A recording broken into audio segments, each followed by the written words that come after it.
Começa agora o Medcast, o podcast do profissãomedica.com, sua escola médica online.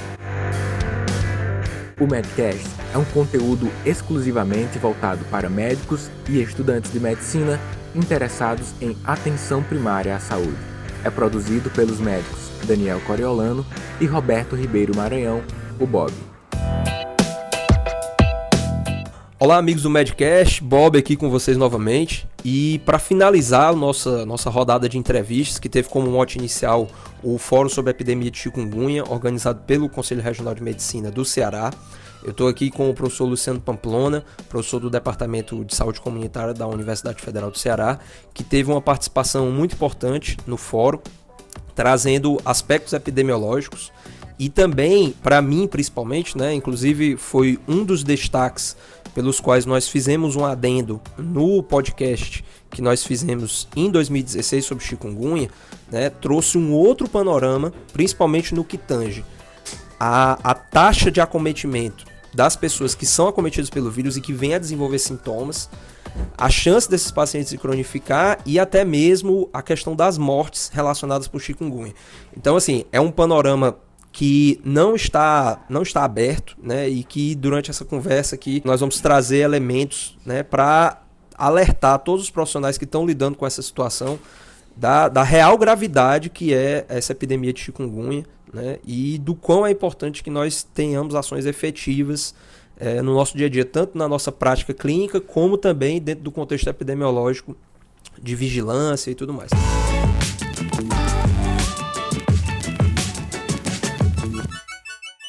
Eu sou Luciano Pamplona, sou epidemiologista e professor realmente aqui do Departamento de Saúde Comunitária. O que eu gostaria de antecipar em relação a isso? É de que chikungunya é uma história aberta em relação ao capítulo na medicina, um novo capítulo de fato, e que muito do que a gente está falando hoje provavelmente é diferente do que a gente pensou, que a gente estudou em 2015, 2016, e muito provavelmente deverá ser atualizado nos próximos anos. Então o que a gente tem baseado na evidência científica produzida até hoje em relação a chikungunya? Primeiro, em relação à taxa de ataque. Essa talvez tenha sido a grande surpresa inicial nossa. O que a gente tem visto em relação à taxa de ataque com chikungunya, e é mais fácil compreender isso quando a gente compara. Imagina um mosquito infectado pelo vírus do dengue, ele pica 10 pessoas. Provavelmente 2 a 4 pessoas vão apresentar sintomas. Então isso daria uma taxa de ataque de 20 a 40%. O mesmo mosquito infectado pelos vírus do chikungunya, picando 10 pessoas, ele vai produzir pacientes doentes em torno de 7 a 10. Então a taxa de ataque de chikungunya pode variar de 70% até 100%. Então isso já explica em parte por que essa epidemia é tão explosiva. Enquanto o dengue a gente tinha uma epidemia que durava 4, 5 meses, chikungunya tem uma epidemia que o pico dela é de 1 mês. Então ela é absolutamente explosiva justamente porque ela causa grande parte das pessoas manifestando sintomas. Um outro aspecto importante que trouxe uma repercussão muito grande para o serviço de saúde é o número de pessoas que estão apresentando sintomas crônicos. Há vários trabalhos na literatura mostrando isso, com taxas diferentes. Importante perceber que essa diferença se deve à metodologia diferente dos artigos trabalhados, a populações com características diferentes, critérios de inclusão nos estudos como idade. Se eu faço um estudo onde eu incluo só pacientes adultos, é um percentual de cronicidade diferente. Quando eu incluo toda a população, isso muda, porque eu vou incluir crianças. Então o que a gente tem percebido de fato? O que é o consenso hoje? De que pelo menos 50% dos pacientes que têm chikungunya vão apresentar sintomas crônicos. Essa cronicidade pode ir de 3 meses a 5 anos, é o que a gente tem na literatura. Não sei se pode passar de 5 anos, porque o estudo mais antigo de coorte que a gente tem é com esse tempo. Então, na prática, pelo menos 5 anos depois, 10% a 12% das pessoas apresentam sintomas, segundo o estudo das ilhas lá do Caribe. E um último aspecto que merece um destaque importante é em relação à mortalidade. Quando o chikungunya chegou no Brasil, o primeiro seminário internacional que a gente fez em chikungunya no Brasil, no Ministério da Saúde, a gente abordava uma doença que era importante, que causava cronicidade, mas que não tinha alta letalidade. O que a gente está percebendo? Primeiro que os casos que eram descritos na literatura como casos atípicos, na verdade eram atípicos porque eram países pequenos. Quando eu tenho uma população de um país pequeno que apresenta 10 casos atípicos, e quando eu trago essa mesma doença para um país como o Brasil, com uma população gigante, eu estou falando que aquilo que era atípico lá produz para a gente 1000 casos. Então não posso chamar atípico hoje pacientes com comprometimento neurológico de chikungunya. Eu tenho hospitais como o HGF que atendem 15 pessoas nas últimas semanas com complicação neurológica decorrente de chikungunya. Então não são tão atípicos quanto a gente esperava. Segundo, que quando se esperava identificar a letalidade, a fonte de busca era a declaração de óbito, que muitas das vezes não estava descrito lá como causa básica do óbito a chikungunya. Porque esse paciente pode morrer na fase pós-aguda ou na fase crônica. Então esse paciente morreu normalmente em decorrência de um desbalanceamento, de um desequilíbrio de uma doença de base. Então o paciente que era diabético pegou chikungunya, descompensou a diabetes, 15 dias depois de internado ele morreu. A causa foi chikungunya, a causa básica do óbito foi aquela da diabetes compensada. Então você percebe claramente isso quando você estuda excesso de óbitos. O que os estudos estão mostrando hoje?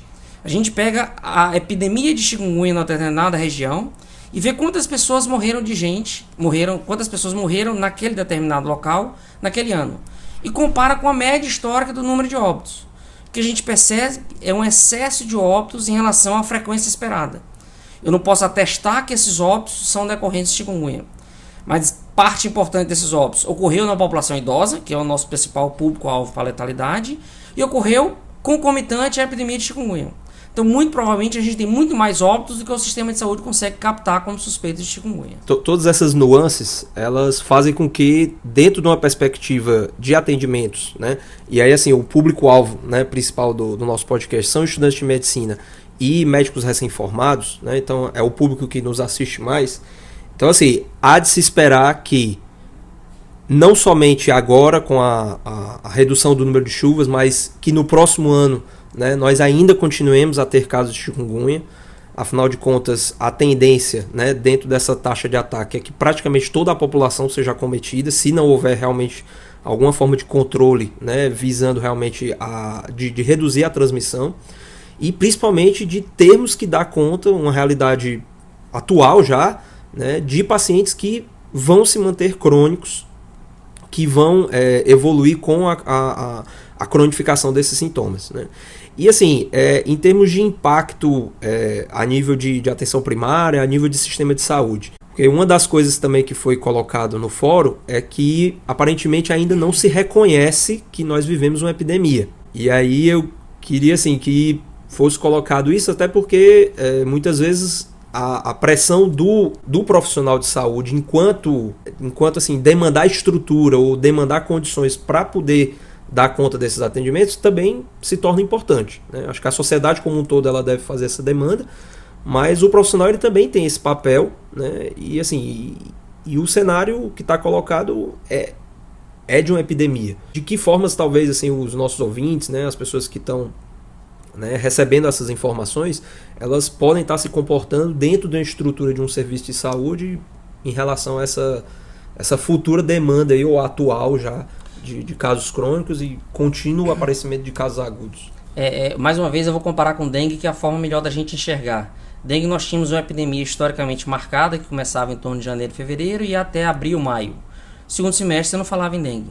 O que a gente vai perceber no segundo semestre de 2017 é que, de fato, o número de casos agudos de chikungunya vão diminuir muito, como já começou a diminuir, por exemplo, em Fortaleza, mas as unidades vão continuar demandando atendimento aos pacientes na fase pós-aguda e crônica, porque os pacientes voltam à unidade de saúde. Então é possível que a gente chegue à epidemia de 2018 ou o cenário de 2018, que ninguém tem como garantir se vai ter epidemia, ainda com um grande número de atendimentos desses pacientes que voltam às unidades de saúde com a queixa principal de dor articular, ou de poliartralgia, ou obviamente aqueles pacientes que complicaram por algum aspecto. Então é uma epidemia que vai trazer um caráter diferenciado em relação ao atendimento das unidades de saúde. E principalmente difícil para o profissional que vai atender, porque se esse paciente for questionado em relação à febre, ele vai dizer, não, doutor, não tive febre, porque a febre ocorreu 2, 3, 4 meses antes daquele atendimento. Então, e muitas vezes os pacientes podem não associar essa dor a um caso de chikungunya que aconteceu meses antes. Então isso pode dificultar o diagnóstico ou o tratamento nesses casos dos pacientes. Em relação à epidemia, eu acho que é um aspecto importante. O Ceará em 2017 é o estado com o maior número de casos, o maior aumento de chikungunya no país, e até hoje, mês de junho, nós não temos uma declaração dos nossos gestores maiores, do governador principalmente, em relação a isso. Então, de fato, isso mostra, eu não sei se um discreto, mas mostra uma preocupação importante, de que, de fato, a nossa gestão maior não reconhece uma epidemia, mesmo com a dimensão de que todo mundo viu. Hoje, nunca foi tão fácil ensinar para os alunos o que é a definição de epidemia. Fiz o exercício semana passada, fui dar um seminário para 100 pessoas, e disse, quem aqui conhece alguém que teve dengue? Alguns levantam a mão. E a pergunta seguinte é, quem conhece alguém que teve chikungunya na família esse mês? quase toda a plateia levantou a mão. Então essa é a definição de epidemia. Se isso aqui não for epidemia, eu não sei o que é. Então não há dúvida de que a gente vive uma epidemia, viveu uma epidemia que já está acabando, importante no município de Fortaleza e alguns outros municípios do Ceará. Não necessariamente o estado como um todo, mas a incidência de casos novos de chikungunya do estado do Ceará é muito acima do limiar epidêmico esperado. E assim, por exemplo, para o próximo ano, né, pegando por exemplo o Ceará, que tem uma quantidade de casos, né, de destaque no Nordeste, né, o maior em termos de notificação. Você acredita assim que a epidemia ela tem proporções de ser tão grande quanto a que nós tivemos esse ano?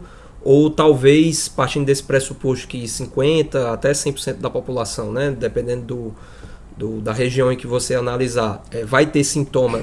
Assim, a minha pergunta é, será que todo mundo realmente teve chikungunya? Ou a gente ainda tem uma margem populacional aí muito grande para ter uma nova epidemia tão grande quanto a que nós tivemos esse ano? A forma melhor de responder isso é se basear no que ocorreu nos outros estados. Então o que a gente tem percebido é que a doença primeiro ela apresenta ondas. Numa reunião com os epidemiologistas de Fortaleza há uma semana, a expectativa deles é que essa epidemia tenha acometido em torno de 10 a 15% da população de Fortaleza.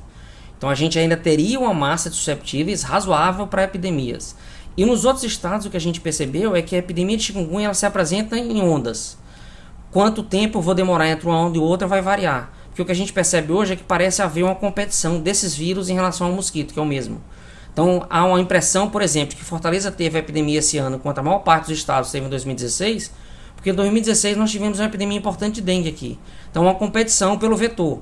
Então como tem o recrudescimento do dengue 2 já agora em grande parte do Nordeste, no Ceará ainda não, se nós tivermos um retorno do dengue 2, é provável que a gente não viva uma epidemia de chikungunya e ela diminua. Mas quando ela vai ocorrer, isso depende realmente de alguns fatores que a gente não tem como mensurar. Mas dentro de um contexto nacional, no Brasil, é inegável que para o próximo ano, certamente, ou talvez até para os próximos anos, nós vamos ter casos de epidemia com números volumosos em outros estados. Não há dúvida que essas doenças, dengue, chikungunya e zika, vieram para ficar, até porque o único vetor que transmite as três, a gente não tem um controle efetivo. Então, na prática, a gente está falando de pelo menos 3 doenças que vieram e não vão ser extintas do nosso meio por um longo período, ou até que a gente tenha uma vacina razoável para elas. Entendi.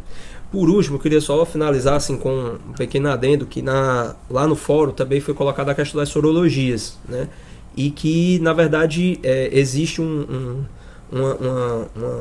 não especificidade das sorologias quando você lida com esses diversos vírus, mesmo o vírus da chikungunya não sendo exatamente da mesma família do vírus da dengue, né?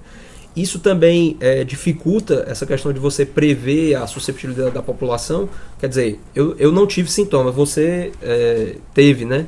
Além de epidemiologista estar estudando o caso, tem a experiência prática de estar vivenciando essa questão dos sintomas. Mas, por exemplo, se eu que não tive sintomas, se eu fizesse uma sorologia para chikungunya e ela por acaso viesse positiva, não necessariamente eu teria que ficar tranquilo de pensar que eu tive a forma assintomática. Existe uma grande expectativa de alguns profissionais de saúde com a entrada do Maiaro. Maiaro, assim como acontece com dengue e zika que cruzam no laboratório, o Maiaro também cruza com chikungunya. Então a gente vai ter, por exemplo, dificuldade em detectar Maiaro, que provavelmente ele vai entrar como suspeito de chikungunya. Os sintomas são sugestivos de ambos e o laboratório confunde. Então, dengue, chikungunya e zika, a confusão maior é entre dengue e zika. De fato, chikungunya não cruza tanto com essas duas no laboratório. Mas a gente precisa, a prova real seria a prova de isolamento viral ou PCR, que não é feita na maior parte dos pacientes, até porque não há indicação para isso. A sorologia nesse momento seria suficiente. Em momentos de epidemia, nem a sorologia é necessária. A gente pode confirmar como clínico epidemiológico, porque a característica, apesar de confundir um pouco, ela é muito... Se eu conseguir fazer uma boa anamnese com o paciente e ouvir a história clínica do paciente, é possível diferenciar dengue, chikungunya e zika sem nenhuma dúvida. Perfeito. Bom, professor, então, muito obrigado.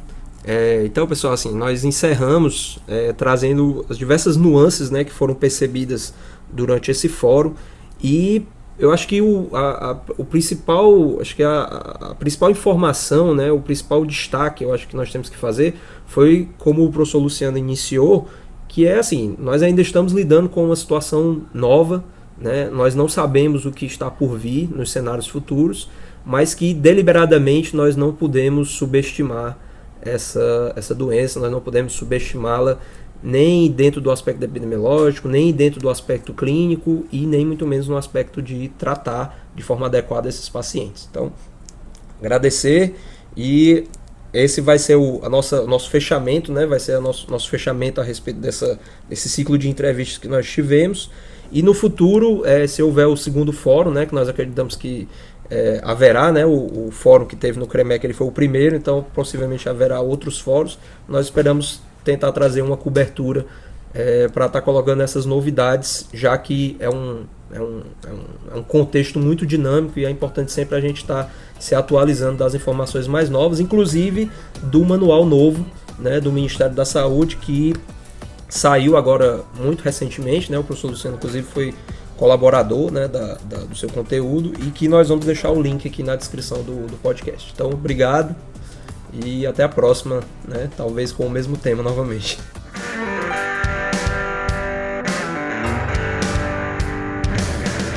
Você ouviu mais um episódio do Medcast, um oferecimento profissionmedica.com.